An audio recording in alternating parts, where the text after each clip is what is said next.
Assalamualaikum dan salam Sarawakku sayang. Buletin UKAS edisi petang 22 Mac 2020 bersama saya, Kerzarif Afindi.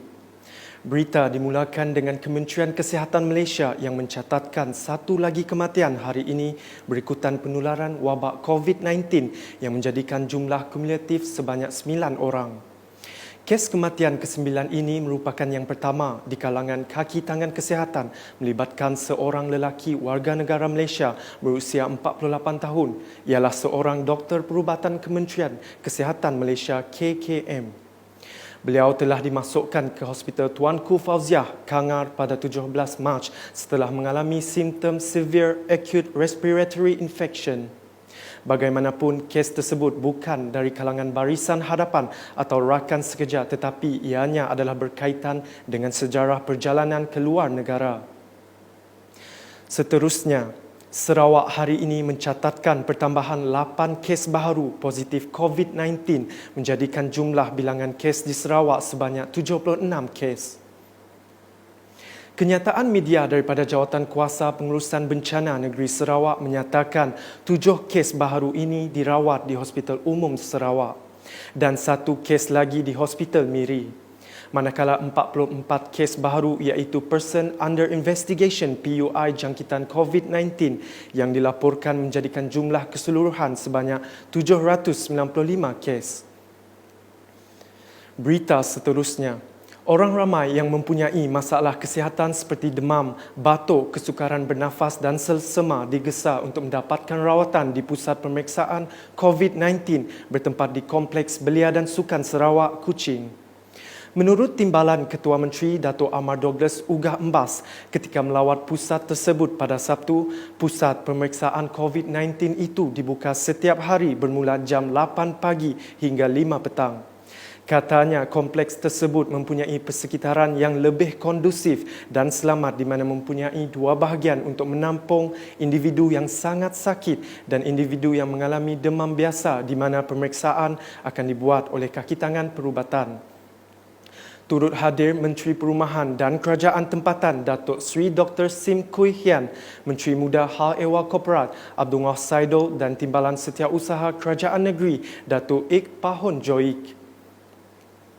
Dalam pada itu adalah polisi Jawatan Kuasa Pengurusan Bencana Negeri Sarawak untuk mendesak semua orang yang mempunyai hubungan rapat kepada kes positif COVID-19 untuk tampil melaporkan kepada hospital kerajaan termasuk yang terlibat dalam perhimpunan tabligh di Masjid Seri Petaling yang dikenal pasti sebagai sumber utama penularan. Pengurusinya Dato' Amar Douglas Ugah Embas dalam satu kenyataan berkata, pihaknya mempunyai Standard Operating Procedure SOP dan strategi tersendiri yang sesuai dengan landscape geografi negeri dalam membendung penularan virus berjangkit itu. Hal yang demikian merujuk kepada tuduhan pengurusi Parti Tindakan Demokratik DAP Sarawak, Chong Chieng Jin, yang menyatakan arahan jawatan kuasa itu bertentangan dengan SOP yang dikeluarkan oleh Kementerian Kesihatan Malaysia. Tambahnya, beliau sentiasa memastikan pihaknya dapat mengendalikan bilangan orang yang datang ke hospital di samping terus konsisten dalam mengesan mereka yang berkenaan untuk diberikan nasihat perubatan dan kuarantin. Sementara itu, semua operasi di premis pasaraya termasuk kedai kopi, klinik swasta, restoran, kedai 24 jam dan stesen minyak di seluruh negeri diarahkan tutup dari jam 7 malam hingga 7 pagi setiap hari berkuat kuasa bermula 24 Mac hingga 31 Mac 2020. Beliau berkata demikian selepas mempengerusi mesyuarat JPBN berkaitan COVID-19 di Kuching pada Ahad. Dalam perkembangan berkaitan, Ugah juga menegaskan semua pasaraya, farmasi dan klinik swasta perlu mempraktikkan amalan jarak sosial untuk pelanggan. Tambahnya, pemilik premis turut dinasihatkan melakukan pemeriksaan suhu dan menyediakan cecair basmi kuman kepada pelanggan mereka. Berita selanjutnya. Kementerian Perdagangan Dalam Negeri dan Hal Ehwal Pengguna KPDN HEP yakin keputusan kerajaan membawa masuk sebanyak 10 juta penutup mulut dan hidung dari China dapat membantu mengurangkan tekanan permintaan produk itu di pasaran negara ini. Menterinya Dato' Alexander Natalinggi berkata, Topeng-topeng penutup muka dan hidung tersebut akan dibawa masuk secara berperingkat dalam masa terdekat. Ini akan membantu dalam meringankan ataupun take the pressure of the market atau di pasaran di mana permintaan untuk topeng ini sekarang agak terdesak. Jadi saya mengharapkan kepada semua pihak di luar sana, iaitu dengan adanya nanti 10 juta ini phase 1 yang dimasuk bertambah pula dengan apa yang dikeluarkan oleh penghilang-penghilang yang sedia ada di negara kita, masalah ini akan kita dapat kurangkan ataupun kita tangani.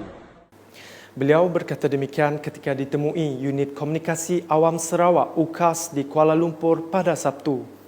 Dalam pada itu, ahli Parlimen Kapit tersebut menasihatkan orang ramai agar mematuhi perintah kawalan pergerakan dan sentiasa berada di rumah dalam usaha mengurangkan risiko jangkitan COVID-19.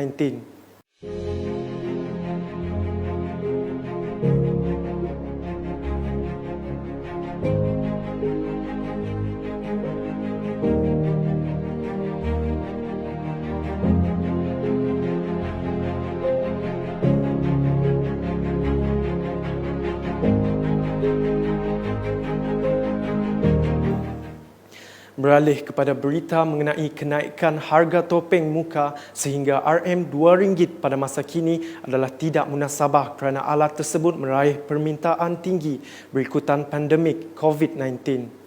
Menteri Kanan yang juga Menteri Pertahanan Datuk Seri Ismail Sabri Yaakob memutuskan untuk menurunkan paras harga siling topeng muka yang ketika ini terlalu tinggi. Kita juga bersetuju tadi bahawa harga shilling untuk topeng muka yang ditetapkan dengan harga RM2 adalah terlalu tinggi. Jadi Perdana Menteri juga tidak bersetuju dengan harga yang terlalu tinggi tersebut, dan besok kita akan berbincang di dalam mesyuarat pagi seperti biasa supaya pihak Kabinet HEP melihat semula dari segi harga tersebut, dan kalau kita mahu ianya diturunkan. Kalau boleh diturunkan lebih banyak lagi. Mungkin diturunkan sehingga ke paras yang telah pun ditetapkan peringkat awal lagi.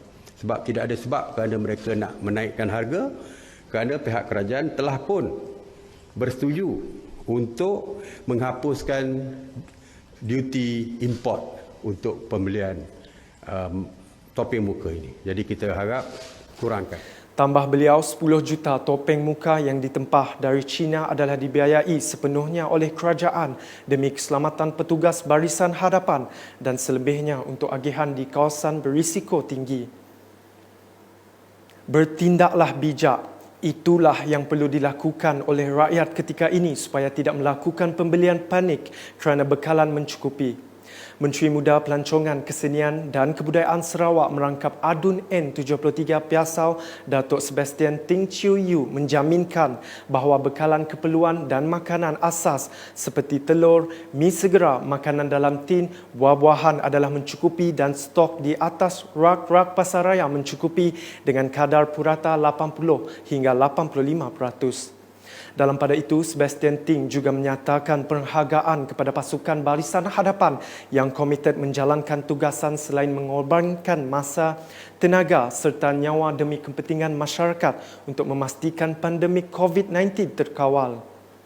Mengulas mengenai sekatan jalan raya oleh PDRM dan rela di sekitar Miri, beliau berharap supaya orang ramai mematuhi perintah kawalan pergerakan bagi tempoh yang telah ditetapkan oleh kerajaan. Berita selanjutnya, Perintah Kawalan Pergerakan di Malaysia yang bermula 18 Mac lalu dilihat sebagai masih mengambil kira kebebasan rakyat untuk urusan keperluan. Menurut Ketua Polis Daerah Semarahan DSP Lee Chong Chern, berbanding dengan modus operandi negara China, Malaysia masih membenarkan rakyatnya keluar sekiranya ada kepentingan. Kalau kita tengok cara pendekatan kita mengenai wabak ini dengan negara China, saya percaya kita ni bagi banyak ruang kepada mereka untuk bergerak, untuk orang kata berbanding dengan negeri China. Kalau kita tengok daripada TV tu kan, kita nampak tu jalan memang totally clear. Tapi kita di sini kita masih membenarkan mereka tu untuk kecemasan dan mana yang perlu. Bagi yang kurang mustahak tu untuk nasihatkan supaya dia berada di rumah saja. Beliau berkata demikian ketika ditemui pemberita semasa mengadakan sekatan jalan raya di Jalan Kuching, Semarahan Expressway pada Sabtu. Tambah beliau, rakyat Malaysia perlu lebih berdisiplin untuk terus berada di rumah bagi membantu kerajaan menghentikan penularan COVID-19. Pasukan polis dari Ibu Pejabat Daerah IPD Semarahan melakukan sekatan jalan raya di sekitar laluan Expressway Kuching Semarahan pada malam Sabtu. Sekatan susulan perintah kawalan pergerakan itu dilakukan bermula jam 12.30 malam hingga 8 pagi. Seterusnya, sekatan jalan raya dilaksanakan dari jam 8 pagi hingga 4 petang dan seterusnya dari jam 4 petang hingga 12.30 malam. Selain pasukan polis, anggota rela turut terlibat dalam sekatan jalan raya itu bagi memastikan masyarakat umum mematuhi perintah kawalan pergerakan yang dikuatkuasakan bermula 18 hingga 31 Mac depan.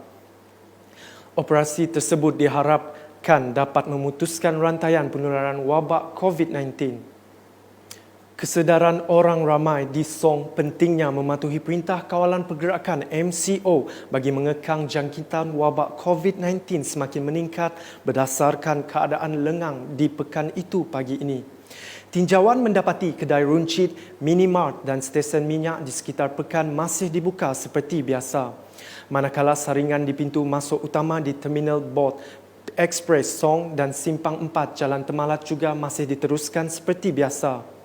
Semalam seramai 320 orang telah disaring di jalan masuk utama ke Pekan Song, manakala 225 orang melalui jalan darat dan 65 orang melalui jalan sungai.